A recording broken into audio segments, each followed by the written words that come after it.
un milagro y conflictos resueltos. O también podría ser conflictos resueltos y un milagro, mejor quizá. Conflictos resueltos y un milagro. Qué maravilloso. Hoy vamos a mirar por qué a veces suceden las cosas que nosotros no entendemos. ¿Por qué pasan situaciones que en el momento no sabemos cuál es la explicación y nos confundimos y nos sentimos tristes también por lo que sucede? Pero como dice la Biblia, pasa la noche, vendrá la mañana y vendrá, decía el rey David, también la alegría y el regocijo. Dice que a la noche a veces está el problema, la enfermedad y todo, pero en la mañana habrá el canto de alegría. Por eso vamos a mirar hoy esa situación de por qué suceden cosas que a veces no nos explicamos. Entonces, Dios resuelve los conflictos, pero aparte de que resuelve los conflictos, como dicen de ribete o de ñapa, Dios nos da un premio. Dios nos bendice con mucho más de lo que nosotros esperábamos. Eso es una gran realidad. Y yo lo he visto muchísimo en casos de la Biblia. Lo he visto a través de la historia de la humanidad. Cómo después de aflicciones terribles, Dios bendice pueblos y naciones. Uno de ellos es el caso, por ejemplo, de Corea. En Corea, y alguna vez les comenté, un predicador que estuve escuchando decía que los habían invadido como más de 2000 veces en toda su historia. Y es tremendo que una nación sea invadida más de 2000 veces, pequeñas y grandes invasiones. Uno dice, ¿nacieron para ser desgraciados? ¿Nacieron para ser invadidos? Y después de esas aflicciones terribles que ellos sufrieron, Colombia incluso fue un país que envió tropas y ya están ancianitos los veteranos de la guerra en Corea. Hace poco Corea estaba agradeciendo a Colombia, creo que fue el único país que envió tropas para ayudar a defenderles en el momento de una de las situaciones espantosas y terribles. A Corea lo invadieron seguidamente varios pueblos orientales y parecía que todo era desgracia. El predicador, aquel misionero, nos comentó que los habían dejado, como decimos en Colombia, con la totuma en la mano. ¿Cómo le parece? O sea, significa como para pedir limosna. Así los saquearon tanto y se llevaron sus riquezas que los dejaron que parecía que nunca se iban a levantar de la miseria porque todo el producto se lo llevaron. Y varias veces hasta los esclavizaron, les hicieron daño. Pero hoy día, después que sucedió todo eso, esa aflicción, esas lágrimas, ese dolor, hubo algo muy interesante. Corea se humilló a Dios, dobló sus rodillas, no todos, pero la gran mayoría. Y clamaron a Dios, como dice la Biblia, clamaron a Dios en sus angustias y Dios los libró de su ruina. Esa palabra también se cumplió en Corea. Clamaron a Dios en sus angustias y Dios los libró de su ruina. Y hoy Corea es uno de los países más productivos del mundo. Su industria, su comercio, todo lo que ellos tienen, Dios los ha bendecido de una manera impresionante. La electrónica, la industria automotriz. Mire usted, no menciono las marcas porque de pronto dicen que es un comercial, pero usted mira en las calles del mundo rodando 3, 4 marcas de vehículos, todos buenos. No hay ninguno de los vehículos que ellos sacan al mercado que sea malo, todos buenos. Usted mira la electrónica, una de las marcas más famosas, tampoco la menciono, pero es una marca que produce celulares, maquinaria, computadores, televisores, industria impresionante. Después de estar con la totuma en la mano.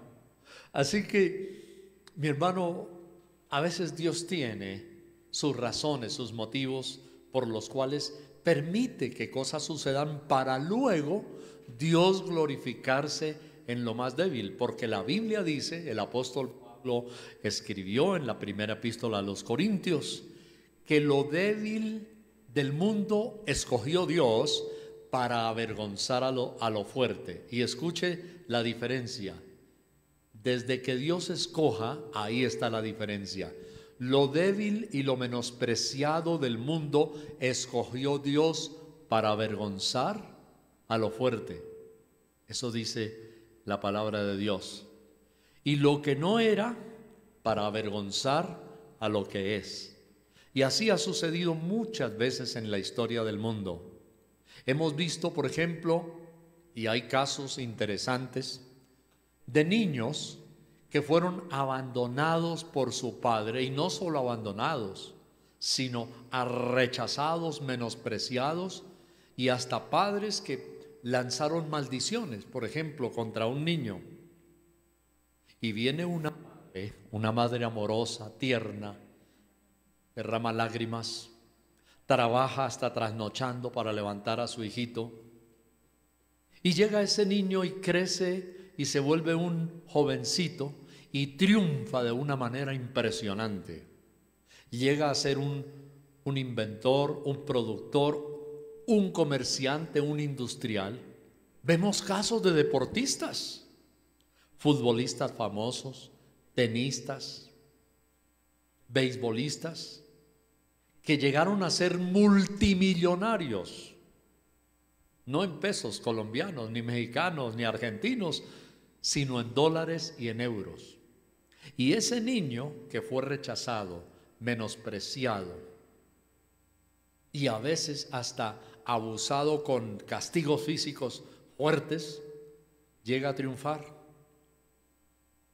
Lo débil y lo menospreciado del mundo escogió Dios para avergonzar a lo fuerte. Y entonces esos padres que tiraron a la basura a su hijo, después lo ven triunfar. El niño multimillonario, el niño exitoso en la vida, el que usted menospreció, el que usted tiró a la basura, el que no valía nada. ¡Qué bofetón! El que da Dios, qué bofetada la que da Dios a esas personas que un día le hicieron daño a su propia simiente, a su propia sangre, a su propia generación. Maneras de Dios de mostrar lo que la Biblia dice. Dios escogió lo débil para avergonzar a lo fuerte. Y dice la Biblia, y a lo que no es, para deshacer lo que es. Lo que no es. No era. ¿Cómo lo catalogaron? Ignorante, basura, su raza, su posición social. Y la paradoja, una de las paradojas de Dios es que Él toma eso y se glorifica y lo levanta. ¿Para qué? Ahí está la gran respuesta. Para decir, yo, dice Dios, yo me glorifico en esa persona. O sea, Dios es motivo de exaltación y adoración al ver uno la grandeza de Dios, cómo es capaz de recoger, la Biblia dice, lo vil, dice también la Biblia, y lo menospreciado, a lo que le hicieron bullying, a lo rechazado, lo vil, lo que una persona, sea el papá, la mamá o quien sea, consideró como vil, como basura, porque la Biblia cuando habla la palabra vil en el Nuevo Testamento, en el griego, significa basura que se está pudriendo. Lo tradujeron vil a nuestro idioma, pero es basura que se está pudriendo. Y Dios coge la basura que se está pudriendo, la sacude, así dice el rey David. Dice, Dios sacude del polvo al menesteroso. Y al menesteroso, al necesitado, pobre, dice David, Dios lo levanta del muladar. ¿De dónde nos levanta Dios? Del muladar, de donde nos han echado a la basura, La Biblia dice que Dios levanta del pobre, del polvo al pobre y sacude al menesteroso del muladar. Entonces Dios lo hace para glorificarse. Y después la gente dice, oh, Dios es grande. Usted mire los milagros de Jesús en el Nuevo Testamento. Las expresiones se repiten de una manera u otra, pero muy parecidas todas. Una y otra vez se repiten las expresiones. Grande es Dios. Este es el gran profeta que había de venir al mundo. Nadie ha hablado como este hombre. Todas frases que se referían a nuestro amado, a mi amado Jesús de Nazaret. Yo amo a Jesús profundamente. ¿Tú amas al Señor? Sí. Frases. Este es el gran profeta. Nadie ha hablado como este hombre. Nadie hace los milagros que Él hace. Por eso, oh Señor, hoy te hemos cantado. Por eso, Señor, hoy hemos derramado nuestra alma delante de ti. Por eso, Jesús de Nazaret, declaramos nuestro cariño, nuestro amor, nuestra entrega, nuestra dedicación. Porque te has glorificado en nuestras miserias. Porque, Señor, te has glorificado en nuestras necesidades. Porque, Señor, te has glorificado hasta en nuestra ignorancia y nos has enriquecido con un espíritu excelente, exquisito de inteligencia y de conocimiento. Porque los que eran tartamudos, dice la Biblia, el Señor los ha hecho elocuentes y los ha hecho brillantes. El que no sabía hablar, el Señor le da la excelencia, la riqueza de la dulzura, de la revelación de la palabra y del lenguaje fluido para bendecir a los demás. Adoramos al Señor. Él levanta del polvo al pobre y al menesteroso sacude del muladar. Pero mire qué interesante, el proceso. Esto se llama proceso. El proceso de Dios es levantar, limpiar, reciclar, renovar y volver a ofrecer, pero un producto nuevo, con una excelencia jamás vista. Y ahí es donde Dios se glorifica. Ahí es donde resulta el milagro. Que Dios se glorifique en cosas que no servían para nada, o en cosas que habían sido menospreciadas, o en personas que estaban para tirar a la basura. El Señor dice, miren el producto que yo soy capaz de hacer. ¿Y cómo hace Dios ese producto? Simple. Solamente nosotros que tenemos que entregarle a Dios nuestra miseria, nuestra condición, reconocer nuestra necesidad, saber quiénes somos en el momento, pero quiénes podemos llegar a ser si le permitimos al divino alfarero, al maestro de maestros, intervenir con su dulce, misericordiosa, amorosa y poderosa mano para transformarnos y levantarnos en algo nuevo, renovado, esplendente, resplandeciente, y todo porque Él se quiere glorificar. Y así lo vemos una y otra y otra y otra vez en la Biblia. Y tengo un caso rápido para mencionar y complementar lo que ya hemos predicado. Yo quiero invitarle a abrir su Biblia un momentico conmigo en Juan el capítulo 9. Casi no necesita explicación, ya la he dado.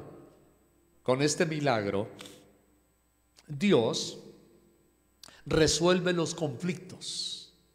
Dios resuelve conflictos y hace un milagro. Ese es nuestro título.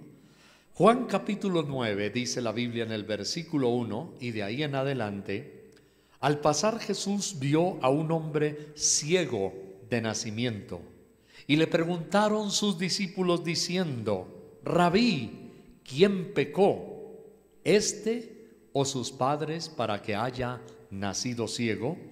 Respondió Jesús: no es que pecó este ni sus padres, sino para que las obras de Dios se manifiesten en él. Número 1, lo que acabamos de mencionar. Dios resuelve conflictos y hace un milagro. Nos hemos preguntado al comienzo de esta predicación, ¿por qué permite Dios que sucedan cosas que nos duelen y que a veces no entendemos? Decimos, Dios, pero ¿por qué me pasa esto? Y a veces hasta le decimos, Dios, ¿por qué yo cometí esta decisión? Me equivoqué. Dios, ¿por qué me equivoqué? O a veces, Dios, ¿por qué permitiste que yo me equivocara? Esa es otra pregunta. Y la respuesta rápida de Dios, hijo, yo soy un Dios que te he dado una autonomía. Se llama en teología libre albedrío. O sea, tú también tienes decisiones en tu mano. Yo te muestro el camino, pero si tú quieres hacer otra cosa, pues son tus decisiones, y la mayoría de las veces son decisiones que ya sabíamos que es un riesgo o que nos podían causar dolor y sin embargo las hacemos. Un ejemplo sencillo, un niño. Hijo, no metas la mano ahí, te vas a quemar. Mira que eso es un fogón de la cocina, te va a doler. El niño frunce los hombros, mete la mano, se quema y a pagar las consecuencias. El papá le advirtió, la mamá le dijo, no te acerques, no pongas tu mano ahí, no toques esa sartén que está hirviendo, no pongas tu mano en la olla.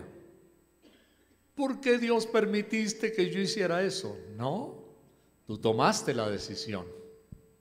Entonces, pero hay otras situaciones en las cuales sí es Dios que soberanamente permite y nos pueden suceder aunque no queramos. Entonces mire cómo está ahí la bifurcación de la explicación. Este caso en la Biblia nos dice que había un ciego y los discípulos preguntaban, ¿quién pecó, este o pecaron sus padres para que haya nacido ciego? Hace poco, hace como un año, 2, escuché más o menos así en una congregación cristiana donde le decían a alguien, y era prácticamente le echaban, era una maldición, usted está en esa miseria porque ahora usted está recibiendo palabra o una bendición de tal lugar o este otro, por eso está en esa situación, le decían así. Y resulta que eso era una mentira, porque no era una rebeldía de la persona, era una circunstancia, simplemente una situación, le tocó hacer un cambio, nada más. Pero estaban celosos y lo estaban maldiciendo a él y a su familia. Entonces yo dije, esa es una falsa doctrina que existía en los tiempos de Jesús entre los judíos. Había una doctrina entre los judíos que cualquiera que le pasara algo malo, que no había sido su culpa, sino que la circunstancia, entonces empezaban a decir, este tiene algún guardado, eso fue que el bisabuelo quién sabe a quién mató, quién sabe qué hizo y por eso mire, está pagándolas. Y esa era la doctrina que acabamos de ver aquí en la Biblia. Y el Señor dice, no es que pecó ni que sus padres pecaron, sino para que las obras de Dios se manifiesten en él. ¿Comprenden? Que hay situaciones que no entendemos por qué, pero el Señor nos las explica y dice, es que yo me quiero glorificar. Situaciones como las que he mencionado hace un momento. El muchacho, el deportista. Estoy pensando aquí en este momento en un par de muchachos que no fueron muy bien tratados por sus padres. Uno de ellos es de la selección colombiana de fútbol. El papá más o menos lo dejó ahí a la deriva. Su mamita luchó mucho con ese muchacho y él se convirtió en una persona exitosa y multimillonaria. ¡Qué bofetón! ¡Qué bofetón para el papá! Que Dios le demuestre después, ¿viste? Algo hermoso. Hay un cantante cristiano también famosísimo a nivel mundial. Ha ganado hasta premios Grammy varias veces. De igual manera, su papá lo menospreció. Y voy a decir quién es porque él lo ha contado. Y luego el otro día íbamos hace un tiempo en nuestra camioneta con Elenita y alcanzamos a oír una buena parte del testimonio de él. Pero él ha perdonado a su papá y él lo ama. Y como dicen los mexicanos, lo apachacha, o decimos lo cuchichea en Colombia, o le hace peluches y lo ama mucho y lo ha perdonado. Alex Campos, ustedes lo han oído mucho, es famoso hasta entre la gente del pueblo no cristiano, lo entrevistan en la televisión, en las cadenas radiales no cristianas, porque es muy querido, es amado de la gente. Y él cuenta su testimonio de cómo su papito lo dejó a la deriva, lo menospreció, no cuidó mucho de él. Y ahora vea, Dios lo ha bendecido espiritualmente y lo ha bendecido económicamente, pero él no ha sido soberbio. Esa es la lección más dulce, más linda y más grande. Porque él hubiera podido, como otros también, como el de la Selección Colombia, hay dos ahí más o menos parecidos en la Selección Colombia, él hubiera podido ser altivo y decirle a su papá: ¿se da cuenta, viejo, que yo podía salir solo adelante? Y ve, ahora chupe, carajo, púdrase. Hubiera podido decirle así al papá, ¿sí o no? Púdrase con su miseria, púdrase con su enfermedad. Pero qué hermoso que hay hijos que cuando triunfan reconocen que no es por ellos mismos, sino que es por la pura misericordia de Dios y por su palabra linda. Y ellos reconocen con humildad y le dicen: papito, tú me abandonaste, pero ¿sabes una cosa, papi? Te amo con todo mi corazón, te perdono con todo mi corazón y te recojo y te bendigo también de lo que Dios me ha dado económicamente. Ahora te bendigo con todo mi corazón. ¡Qué bárbaro! ¡Qué altruismo! ¡Qué nobleza! Es como cuando Moisés, que Dios vio al pueblo de Israel en maldades, en perversidad. Eran corrompidos, eran injustos. El pueblo de Israel se había pervertido en todo sentido. Había corrupción administrativa incluso, como ha pasado en muchos países. Funcionarios, senadores, gobernantes se roban la plata, hacen el torcido. Y así estaba Israel. Y Dios le dice a Moisés: Moisés, voy a darle una lección severa a este pueblo. Hasta le dice, Moisés, le dice Dios a Moisés. Qué dulzura la de Dios, me fascina eso también. Caso casi único en la Biblia. Dios le dice a Moisés: Moisés, apártate, hazte a un lado, porque yo le voy a poner la mano duro a este pueblo y lo voy a hacer gemir por su maldad. Pero lo que más me conmueve a mí, aparte de lo que Dios hace, es la autonomía, lo que hemos hablado hace un momento, libre albedrío de Moisés. Dios es respetuoso, qué impresionante. Mire, es que aquí hay lecciones increíbles en esto de conflictos resueltos. Porque por un lado, Dios es soberano, Él es omnipotente. Oiga bien, soberano, omnipotente, rey de reyes.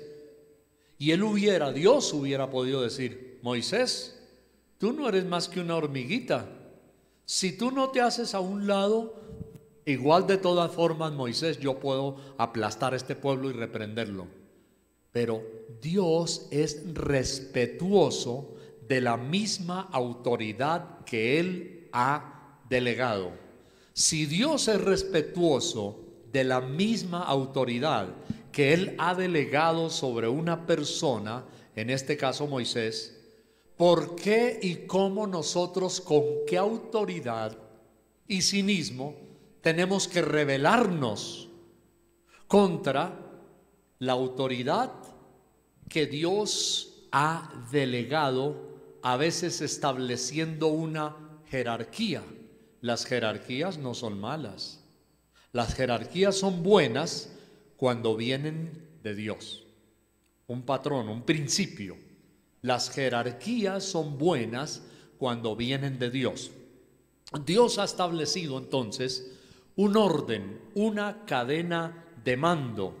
Y Dios mismo, siendo omnipotente y soberano, respeta la autoridad que Él ha delegado en esa hormiguita llamada Moisés, que si quisiera ser así como nosotros, con una hormiguita y en los dedos le hacemos así, la volvemos pedazos.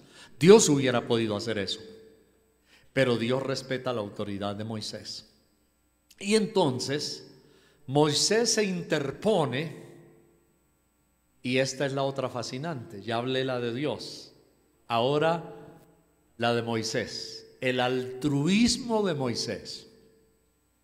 Que Dios se interpone, o mejor, Moisés se interpone y le dice a Dios con dulzura, con el corazón en la mano, y dice: oh no, por favor, Señor, no les vayas a hacer eso.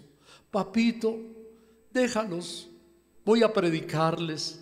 Ellos quizás se arrepientan, Señor, pero no destruyas, Señor, no le vayas a hacer ese daño fuerte a tu pueblo, que ellos se lo merecen. Moisés le dice: Señor, sí, tú tienes razón, ellos se han ganado esa disciplina, pero Señor, por favor, te ruego, no los vayas a hacer gemir, ten misericordia, Señor, déjame. Y entonces Dios, dice la Biblia, se apartó del mal que él había pensado, que era, en parte realmente era consecuencia. Es que ese es el otro problema. A veces dicen que Dios me mandó un mal. No, el mal se lo gana el ser humano. La mayoría de las veces es consecuencia de sus propios actos. Y después le echan la culpa a Dios. Dios, ¿por qué me mandaste? Mi hijo, metiste las patas donde no era. Y Dios es tan dulce y tan noble y caballeroso, pero Moisés, o sea, es que aquí hay algo espectacular en Dios y en Moisés. Entonces Moisés es dulce y noble, dice: Señor, por favor, no permitas que le pase nada. Es como la mamita que tiene un hijo drogadicto y es pandillero. Dicen en las gangas, dicen en Puerto Rico, las gangas o pandillero. Y la mamita ve a su hijo salir rebelde, consume licor, drogas, anda en la pandilla de atracadores y matones, y la mamita cristiana va y se arrodilla y delante del Señor dice: Dios mío, por favor, guárdalo. Señor, que no me lo vayan a herir. Padre, que no me lo maten. Pero también la mamá dice: Dios, pero toca su corazoncito, quebrántalo, Señor, que se arrepienta, que oiga tu voz y que él se vuelva de sus malos pasos hacia ti.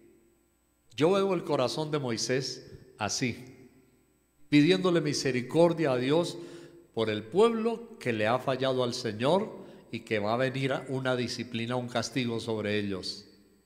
Es excelente, es maravilloso.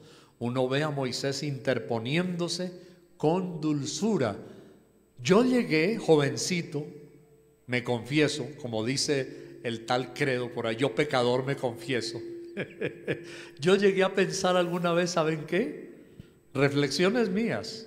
Llegué a pensar, Moisés era como más misericordioso que Dios.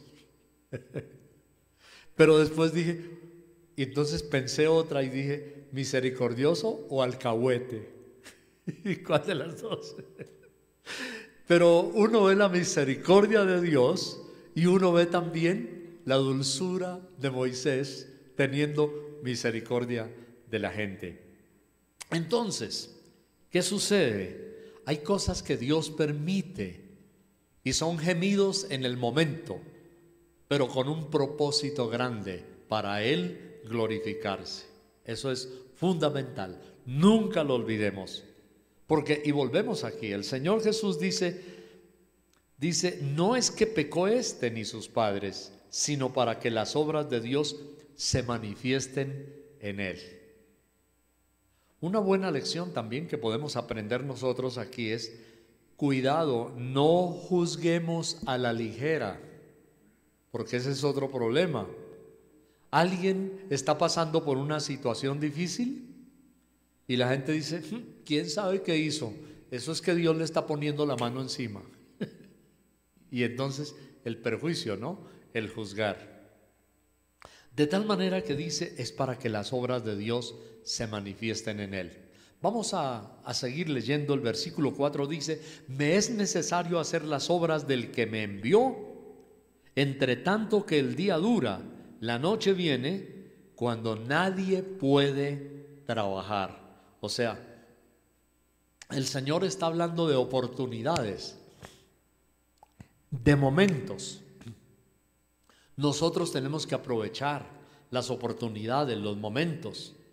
Cuando yo a veces hablo con alguna persona que no es cristiana y me cuenta su aflicción, su problema, su dolor, su necesidad,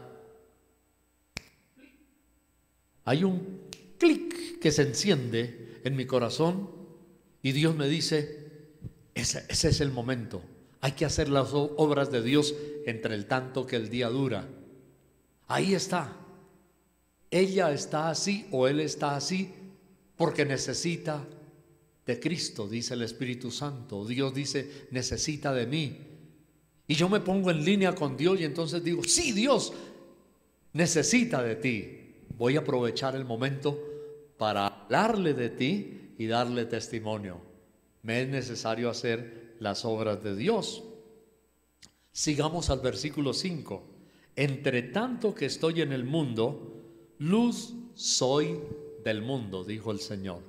Frase hermosa para ti y para mí. Somos luz. Ayudémosle a la gente que está en ese momento en su aflicción. Ayudemos. Claro, alguien dice, pero pastor, es que por ahí también hay muchos sinvergüenzas, malvados, que planifican, maquinan y están pensando, voy a sacar de aquí provecho, pero cuando me hablen de Dios, pistola. Yo lo que quiero es sacar un provecho. Bueno, eso ya es otro caso. Y Dios le va a usted a dar el discernimiento, porque Dios nos da el discernimiento, para saber cuando una persona es sincera o no. Y a veces Dios nos dice cómo ministrarle a esa persona de la cual Dios nos discierne y nos muestra cuál es su intención. Pero el caso es ese, tenemos que ser luz del mundo. Entonces, hoy estamos hablando de conflictos resueltos. Hay varios conflictos resueltos. ¿Por qué te sucede esto?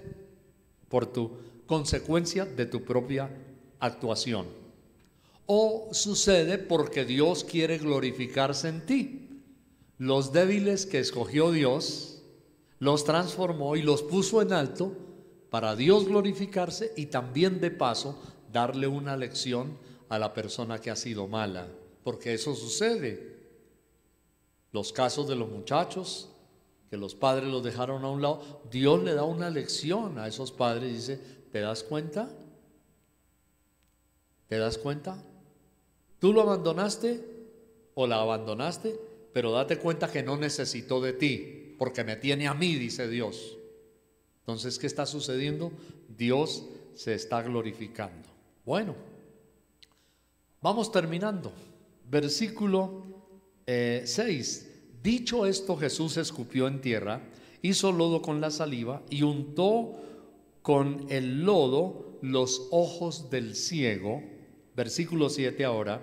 Y le dijo, ve a lavarte en el estanque de Siloé, que traducido es enviado.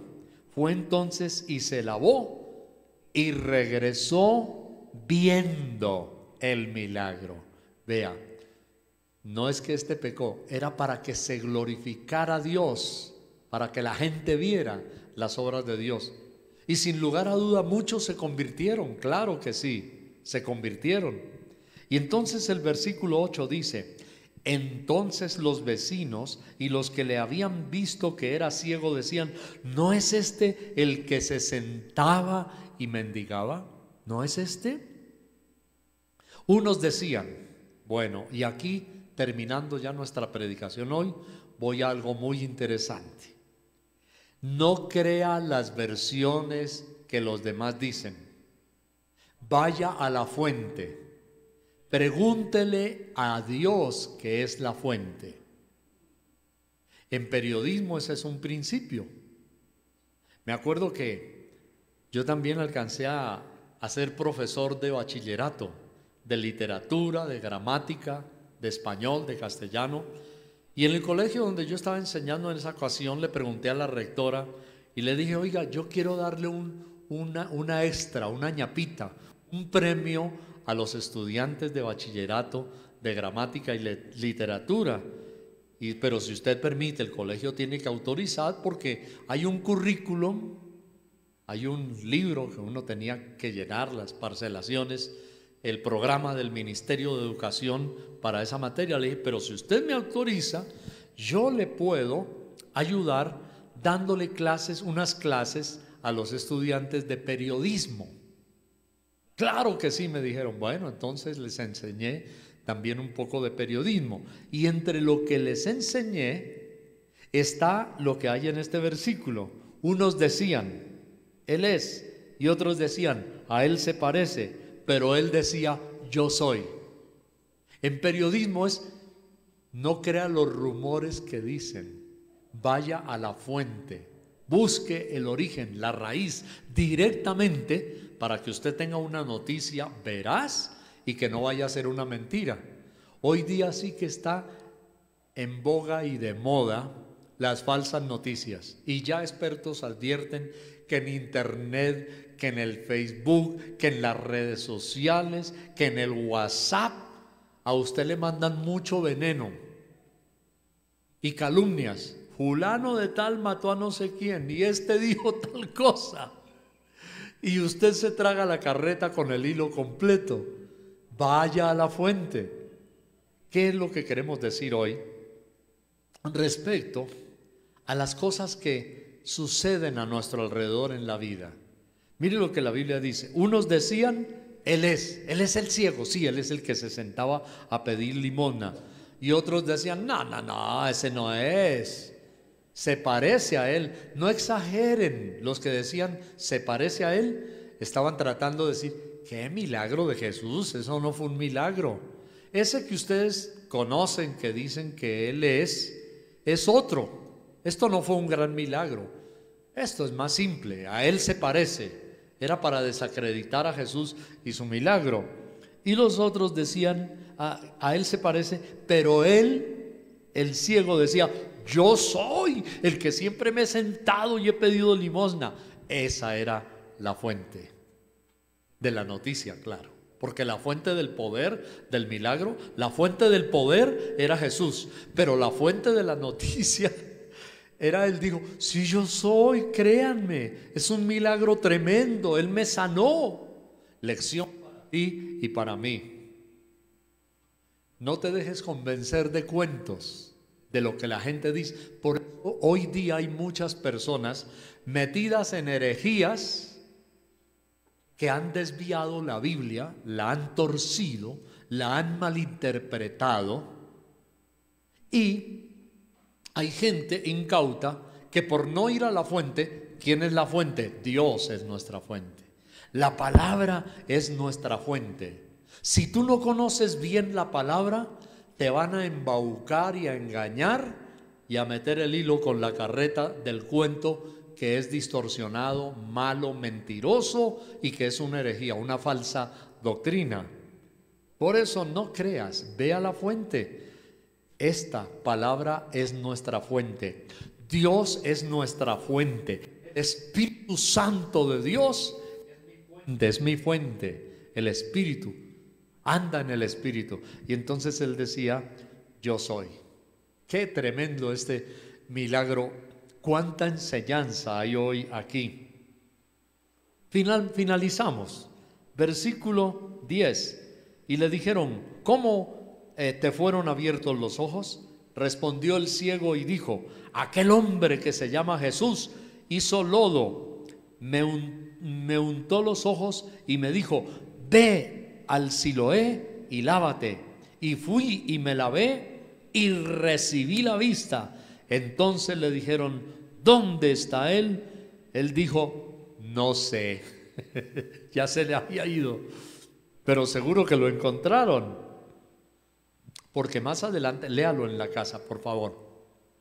Termine este capítulo esta tardecita o en el devocional de su casa y va a encontrar que en el versículo 13 en adelante fueron a averiguar dónde estaba Jesús y quién era el que le había dado la sanidad al ciego, en fin.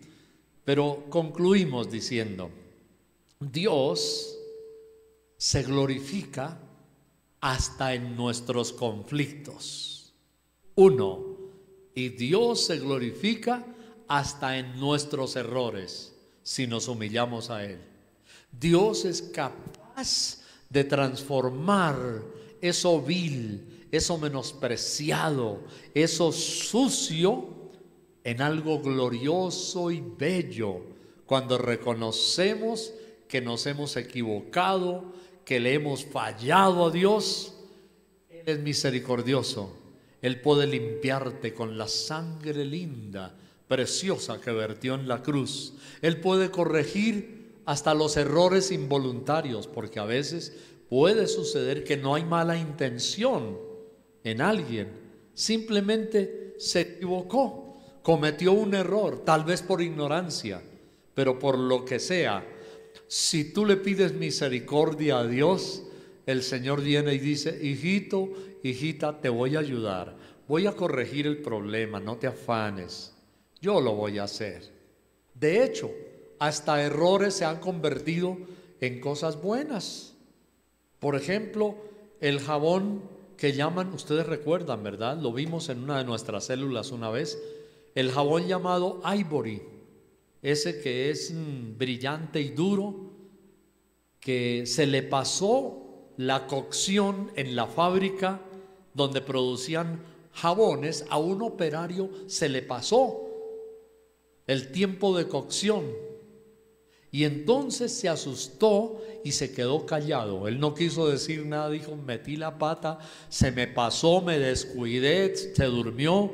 Y resulta que después llamaban por centenares y luego miles que ese jabón era espectacular, que qué buena la nueva pasta que habían sacado, el Ivory. Y los dueños fueron a averiguar, había sido un error del químico, se le pasó el jabón y resultó que nació un invento nuevo, un jabón mejor. Dios es capaz de coger hasta sus errores y transformarlos. Y esa leche tan deliciosa que usted también toma en el centro comercial y que la usa para echarle a la gelatina, al postre, al pudín, se llama leche condensada. ¿Usted sabe cómo nació la leche condensada? Cada vez que se tome un tarrito, acuérdese de mí y diga: el pastor me enseñó. Ese fue un error parecido al jabón Ivory. Se les iba quemando y entonces nació por un error. Alguien dice de casualidad la leche condensada. Déjeme decirle, Dios es capaz de hacer jabones preciosos que nos limpian de nuestros errores, y Dios es capaz de hacer hasta cosas dulces, deliciosas de tus errores, como la leche condensada, cuando te humillas a Él. ¿Cuánto le dan un aplauso al Señor? ¡Aleluya! ¡Oh, qué bueno! Gracias, Señor. Gracias, Señor. Gracias, Dios. Nunca es tarde. Si corriges tu vida, Él es capaz de transformar tus errores en lo mejor. Oremos a Dios.